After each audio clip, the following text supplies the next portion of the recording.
आप सबको मेरा नमस्कार। हम आगे बढ़ते हैं धम्मपद के इस पुष्पवग के चैप्टर में। आज हम वर्स 48 और 49 को देखेंगे और उनकी चर्चा कर सकते हैं। तो वर्स 48 इस पति पूजी कुमारी वत्थु। तो इसका कंटेक्स्ट है story of A lady in Shravasti who got married at 16, had 4 sons, and विहार में भिक्षुस की सेवा करती थी as a cleaning lady and various kinds of helps. She had the siddhi of remembering her past life, and her previous birth had been in Tawatinsa heaven. वहाँ पर किसी माल भारी की पत्नी थी वो। मुझे समझ नहीं आया माल भारी का क्या मतलब होता है। या तो किसी का नाम है या most probably it is implying some particular position or upadhi. I'm not very clear about that. So she was उनकी पत्नी रही थी उस तावातिमसा हेवन में, and since she knew of her previous birth and she worshipped her husband of Tawatimsa and wished to be reborn there.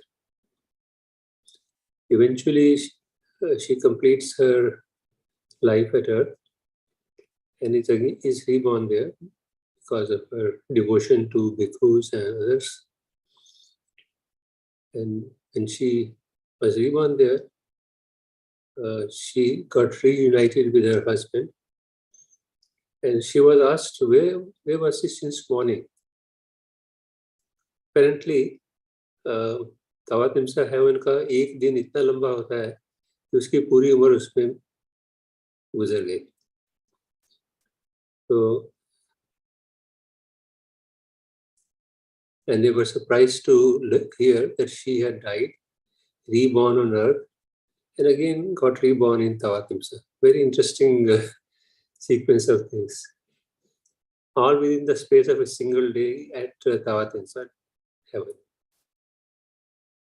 And they were even more surprised to learn from her. उससे पता लगा कि अर्थ पे इतना छोटा life span होते हुए भी, क्योंकि तावातिमसा हेवन का एक दिन भी पूरा नहीं है, earthlings are not diligent in their holy pursuit. तो बहुत प्रमादित रहते हैं, बहुत राग द्वेष और इन सब में लगे रहते हैं. So that was a response from her husband. He wondered why and when will people on earth ever be without suffering? तो कब लिबरेशन प्राप्त करेंगे? तो जब भगवान को उसकी पासिंग अवे का पता लगा तो भिक्षु ने कुछ जिक्र किया इसके बारे में कि वो नहीं है. So then he uttered this verse in the same spirit that just was mentioned by her husband. So this is a story, and I don't know what the face value of the story, but that's how it stands. But there is obviously a moral point in the story, and that is what is taken up in verse 48. Tufani hev pachinantang vyasat manasang narang atittanyev kamesu antako kurtu vasam. और इसका अर्थ है, the destroyer brings under his sway, I think ये last line से शुरू कर रहे हैं. The destroyer brings under his sway the person of distracted mind who, insatiate in sense desires, only plucks the flowers of pleasure.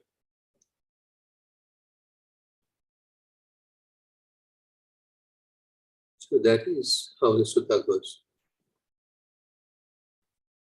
Ufani ev pachinantam, I think, corresponds to the last line, or the middle two correspond to the middle two lines here, and the last line is the first line in the translation.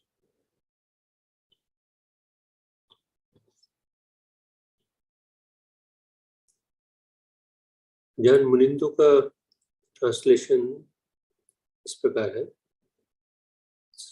something that you can more easily relate to be frustrated and ungratified, yet still only seek the flowers of casual sensual pleasures, brings one under the destroyer's sway.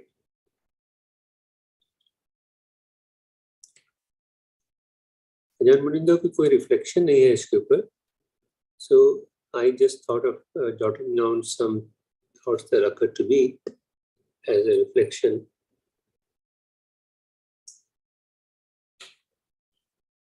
And this is what I have.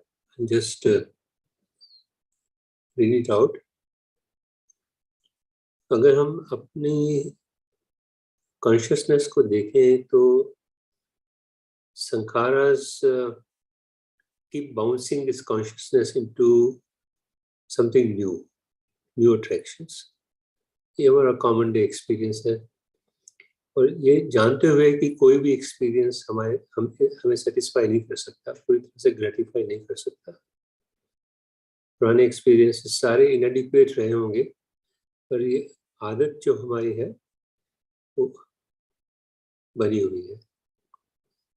तो एक interesting simile मुझे ध्यान में आई, जो मैंने कहीं से पढ़ी होगी या सुनी होगी, मुझे एग्जैक्टली इस वक्त कह नहीं पाऊंगा. That is probably like a squirrel, जिसको कुछ जूसी मिल जाता है, वो अपनी एक केज में बैठ के उसको आराम से निबल करती है. अगर उसको कुछ डिस्टर्बेंस होती है, तो या हमें कोई डिस्टर्बेंस होती है, तो we become angry and we become cagey. Actually, this is what I have written here, as if we are in a cage and we run about for an escape route. Then someone throws a peanut, and you say, "It is nice here. Don't disturb me." फिर कुछ गलत हो जाता है, तो you shout, "I want liberation. I want release. I want freedom. But a banana would be nice, thank you." So basically, as long as we have something to gratify ourselves with, we forget the liberation and everything. We settle down in the cage again. So probably that's the story of our life, and Bhagwan summarizes it so beautifully in these lines. So ये जो repeated cycle of birth and death की बात करते हैं, तो ये right here हमारे सामने हो रहा है हर वक्त. From one attraction to another attraction, one gratification to another gratification, all the time. Unless we are heedful and awake and seek the deathless in the here and now. So for whatever it is worth, I just jotted down these lines. I hope it makes some sense.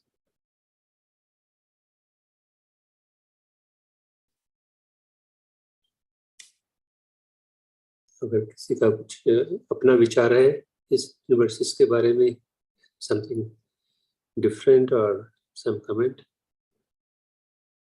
otherwise we'll proceed to the next one.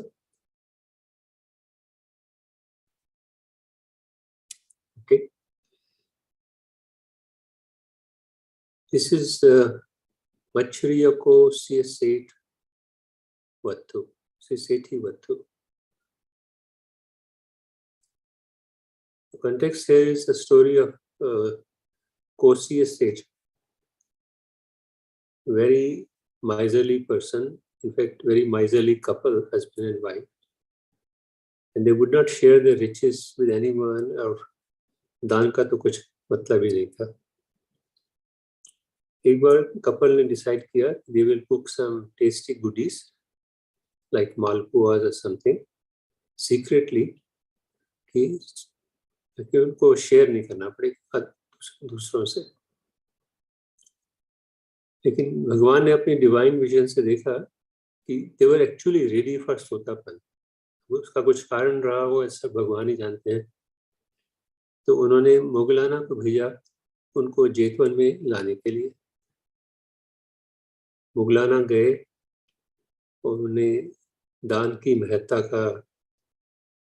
के बारे में बताया, और वो उनके इस देशना से इतने मूव हो गए तो उन्होंने जितने भी पकवान बनाए थे वो सारे भिक्षुस के लिए उन्होंने रख लिए। उनकी अब खुद की भूख बिल्कुल गायब हो गई। वो मोगलाना के साथ गए और भिक्षुस को बड़े प्यार से सबको सर्व किया। फिर भगवान की देशना सुनी, और देशना सुनने के बाद अपनी पूरी संपत्ति संघ को दे दी और दोनों भिक्षु बन गए। भगवान spoke this verse to emphasize that I think partly अगर आप wordings को देखेंगे तो it has to do with the conduct of bhikkhus when they go for alms round. The alms should be taken with respect, सभी से without prejudice, without preconceived thoughts कि कोई कैसा person है, miserly है या कौन सी जाति का है या किसी भी तरह का, without prejudice from everyone who gives, and bring it to Sangha for sharing. So that is the story, and this is a verse. यथापि भ्रमरोपम वनगंधमहेठयं फलेति रसमादाय एवं गामे मुनिचरे। So इसका अर्थ है, as a bee gathers honey from the flowers, जब bee Honey gather करती है flower से, तो flower को किसी प्रकार का नुकसान नहीं पहुंचाती, विदाउट इंजरी। ना इसका रंग, ना उसकी फ्रेग्रेंस, नथिंग गेट्स अफेक्टेड, ना उसके फिजिकल फॉर्म। और सेज को भी उसी तरह से विलेज में आर्म्स राउंड की तरह जाना चाहिए। Even so the sage goes on his arms round in the village. So that's the literal translation. This is Ajahn Munindo's translation. As a bee gathering nectar does not harm or disturb the color and fragrance of the flower, so do the wise move through the world.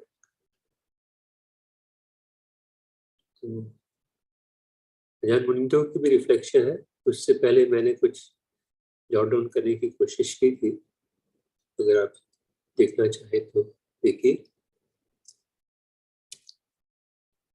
तो जो message मुझे मिला इसमें is a very simple message, nature is full of teachings for us.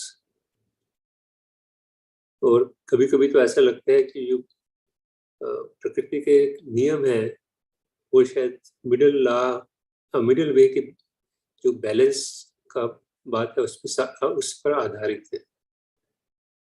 अगर हम ecological system को study करें तो हम पाएंगे कि there is a very fine balance amongst the physical and biological processes जिनसे कि पूरी दुनिया चलती है, और उसके लिविंग बींग्स भी रहते हैं। और ये बैलेंस जो है वो इसलिए मेंटेन हो पाता है कि every ingredient, every living being, everything in every organic matter takes only what it needs, और जो नहीं चाहिए वो नेचर को वापस मिल जाती है। Just not disturb the nature beyond that. That's precisely what the bee does in some sense. लेकिन अफसोस की जो मैनकाइंड है वो इस लॉ को काफी वेंटनली वायलेट करती है, और उसमें जो ग्रीड है वो it has become the basic reason for the being of man. Basically अब तो लगता है कि बस हर व्यक्ति सिर्फ अपने ग्रीड के लिए ही जी रहा है, और इस तरह के कलेक्टिव कम्मा का कम्मा विपाक हमें नजर आ रहा है तरह तरह की प्रॉब्लम्स में। तो मुझे ये जो सिमिली भगवान ने दी है B wali, is most apt also for the principle of non-harming. क्योंकि अगर हम देखें तो उनके जो शील और विनय के रूल्स हैं वो सारे non-harming के ऊपर बेस्ड है. The 4-5 moral precepts, बाकी के विनय भी. And therefore it also teaches us the way to harmonious coexistence. So these are some thoughts that occurred to me after this reading of this verse.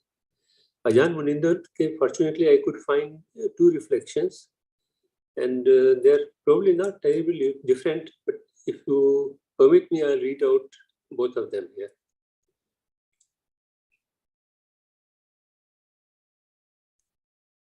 तो अजान मुनिंदो कहते हैं कि the world is our village, और पूछते हैं कि can we move through our world without disturbing that which is beautiful about it. अब sages और renunciates, क्योंकि इसमें basically arms round की बात हो रही है, तो वो कह रहे हैं कि sages and renunciates might live on alms gathered from the village. वो तो alms food के ऊपर निर्भर रहते हैं, तो ज़्यादा उनको आवश्यकता नहीं होती. But most people need to use money. ये बड़ा इंटरेस्टिंग एस्पेक्ट उन्होंने बोला है. There is nothing inherently wrong about money. It's a symbol for the energy with which we interact in our world. क्योंकि मनी ही सब कुछ, मनी एक्सचेंज से ही सब लेन देन होता है दुनिया में. So Buddha's guidelines on cultivating right livelihood indicate harmless and considerate ways of stewarding this energy. When we forget ourselves, we focus too much on how good it will be when we get what we want, but not attending to the way we go about getting it. So money itself is not a problem, but जब उसमें एक लालच की भावना आ जाती है और कोई control नहीं है, कोई रिस्ट्रेंट नहीं है, तो हमारा उसको लेने का तरीका, उसको कमाने का तरीका, उसको इकट्ठा करने का तरीका काफी अलग हो जाता है. So care is needed both in what we do and how we do it. So this is Ajahn Munindo's reflection. Then just before any discussion, let me complete the second reflection that I could find from him on the same verse. यहाँ कह रहे हैं कि the implication of this teaching by the Buddha is हमें पन्या चाहिए इस दुनिया में जीवन बिताने के लिए, जिससे कि किसी और को कोई हार्म नहीं हो. So basically harmlessness वाली थीम सब जगह आ रही है in some sense. The bee can gather the nourishment it requires without disturbing the beauty of the flower. We won't cause disturbance to ourselves and others when we see that which is in front of us clearly. अगर हम clearly देख पाएं तो शायद हमारे में वो quality आ सकती है जो जिसकी हम बात हो रही है. But because we don't see clearly, हम ठीक से सही से देख नहीं पाते, we readily misperceive the world. उसकी साइट्स, उसकी साउंड्स, उसकी smells, taste, touch and mental impressions का हम गलत मतलब लगा लेते हैं, उसकी तरह से अपने आप को कंडक्ट करते हैं उस गलत मतलब के बेसिस पर. And then we tend to blame the world. So basically we blame the situations outside for whatever difficulties or suffering we are going through.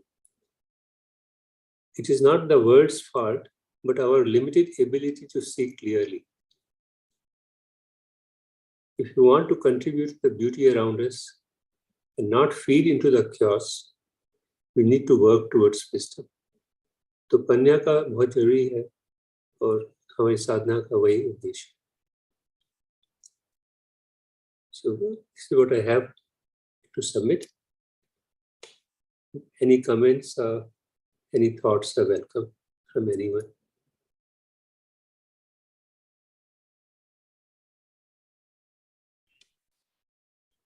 Sir दाना से मुझे जो पढ़ा उससे मुझे कुछ येलो पेज एक रिकॉल हुआ जब कोविड टाइम चल रहा था। जी। तो अम, अजान जयसारो शेयर करते हैं तो उसका मैं अभी शेयर भी कर दूंगा बाद में आप लोगों को इसके बाद। तो उसको मुझे बहुत मेरे लिए बहुत फायदेमंद था। उसमें जो लिखा था कि बुद्धिकों के लिए भगवान बुद्ध ने बोला था कि अगर आपको इसकी वैल्यू पता हो जितनी मुझे पता है जैसे हाँ दान हाँ की, तो हाँ। अगर ये आपका लास्ट मोर्सल भी हो और सामने हम्म, कोई खड़ा हो मांगने के लिए तो आप उसको आधा शेयर करे बिना नहीं रहोगे। सो उस कोविड टाइम में मुझे लग रहा था कि लोग बाग पैनिक होके इकट्ठा करने में लग गए थे कि मेरे पास बचा रहे, बाकी का कुछ नहीं पता। मैंने सोचा अगर ये पता रहता तो लोग they will can help each other. तो वो मेरे लिए मैंने अपने ऊपर अप्लाई किया उसको फिर। और मैं काफी ठीक लगा फिर मुझे ये जानकर। यस। नहीं तो नहीं, जैसे people were hoarding things and they were scared, है ना। तो हम नॉर्मली मूवीज में यही देखते हैं, जोम्बीज मूवी होती है, they just want to hoard thing, they don't want कि दूसरे को दे दे, अपना परिवार बचा लो, अपने को बचा लो। तो वो जब मैंने पढ़ा तो I was literally being adventurous. लोग बाग शॉप में जाके इकट्ठा कर रहे थे। I remember I just bought with my friend, I bought 1 kg dal and some मैंने कहा हो जाएगा, इतने से करेंगे, जैसा भी होगा करेंगे। एंड या I mean it was nothing wrong, there was nothing, everything went well. तो वो मैंने उसको लिटरली अप्लाई करके भी देखा उसको। वेरी तो नाइस। चलो, मैं उसको शेयर करता हूँ अभी, स्क्रीन शेयर कर देता हूँ, एक बार पढ़ ले। किसी और को कुछ comment? So I was just एक बार आप वो वर्ड्स दोबारा से दिखाएंगे? So I was in मेरा इंटरप्रिटेशन मैं जो जिस तरह से ले रही थी वो ये कि एक ह्यूमन टेंडेंसी होती है डिस्क्रिमिनेट करने की। हम लाइक अगर जैसे इसमें बताया गया कि चाहे हम इसमें तो एक आया कि भाई जब वो क्या नाम है, जब भिक्षाटन के लिए जा रहे हैं तो वो बिना किसी डिस्क्रिमिनेशन के जी। They should accept whatever is given. So ये मुझे लगा कि ये बहुत ह्यूमन एक टेंडेंसी होती है कि हम फटाफट कैटेगराइज करते हैं, डिस्क्रिमिनेट करते हैं। हाँ इट बिल्कुल। इज जस्ट फॉर कन्वीनियंस, दो स्टार्टेड विद कन्वीनियंस, बट वो एकदम से एक रिजिडिटी का रूप ले लेता है। तो I think so this worse to my understanding is encouraging you to not to discriminate first। और फिर आप जिस तरह से उसको नेचर से रिलेट करते हुए बता रहे कि भी जैसे बी है, फ्लावर से फूल से ले लेती है अपना Honey, so without injuring. So I mean that's how I was seeing this. और जो राणा वाला जो उसके पहले वाला एक वर्स था उसमें मेरे को लग रहा था कि हाँ इसमें ये जो सेंस डिजायर की बात कर रहे हैं, destroyer bring under his sway the person of distracted mind who insatiate desire, one who plucks the flower. So because this is the second time he is using this only plucks the flowers, so that means जो हमारी tendency है, मतलब ये this is not my, this is just an observation कि ये बार बार हमारी tendency को highlight कर रहा है कि हम हमेशा अच्छी चीजों के लिए ज्यादा वो करते हैं। क्या इसका ये भी कहने का मतलब है दैट यू शुड सी जो अच्छी चीजें नहीं है उसको भी शायद नॉर्मल इसमें, या फिर उसको भी देखने का तरीका शायद हमारे को बदलना चाहिए क्या? That is what I mean. आप लोगों की क्या अंडरस्टैंडिंग है इसमें? Because this is second time, I think, so second or third time he is using this. Basically, I think what he means by this is that you will be attracted to beautiful flowers, which bring you sense pleasures, and leave away those which are not very attractive to look at, you will probably ignore them. और इसी तरह से I think यहाँ पर pleasure और non pleasure experiences की perhaps मुझे तो लगता है बात हो रही है कि you run after the pleasurable experiences and run away from the anything that doesn't generate pleasure for you. शायद आप भी शायद यही कह रहे हैं, या जी, मुझे जी। समझ में आया। जी जी जी।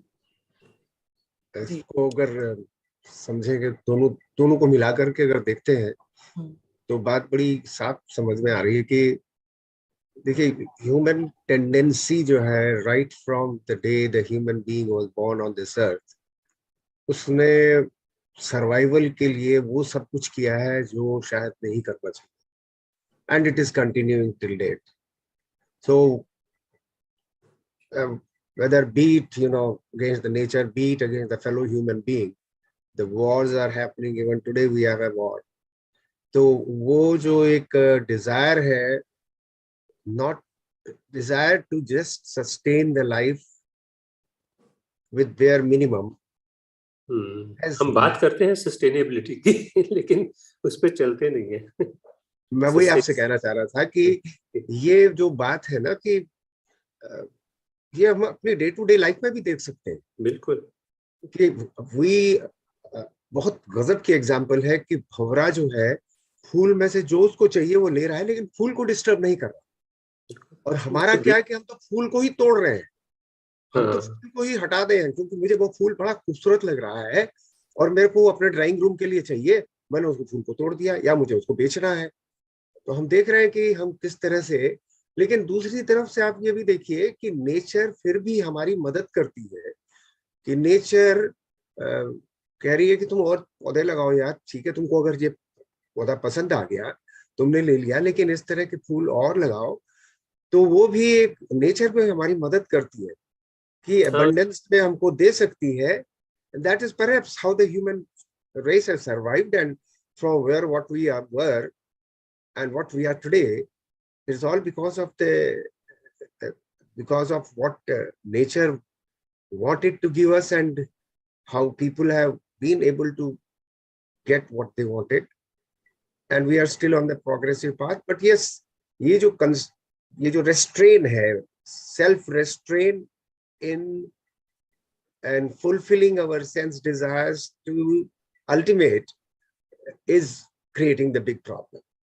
We want to have so much and always want to be possessive about things, and that is where I think that is where both the verses, if you combine them together, it gives us a very feel. Good. Thank you. वो मुझे एक saying याद आ रही है, पता नहीं महात्मा गांधी को ascribe होती है या किसी और की है, मुझे मालूम नहीं है, कि there is there is enough in the world for everyone's needs, but not even for a single person's need. Agreed. Everything you have enough for the needs, but not for the greed. Greed की तो कोई limit ही नहीं होती. और need और want में जो फर्क है ना, that is what is basically. Ji. I want. Thank you so much. If all of you permit, then I will close.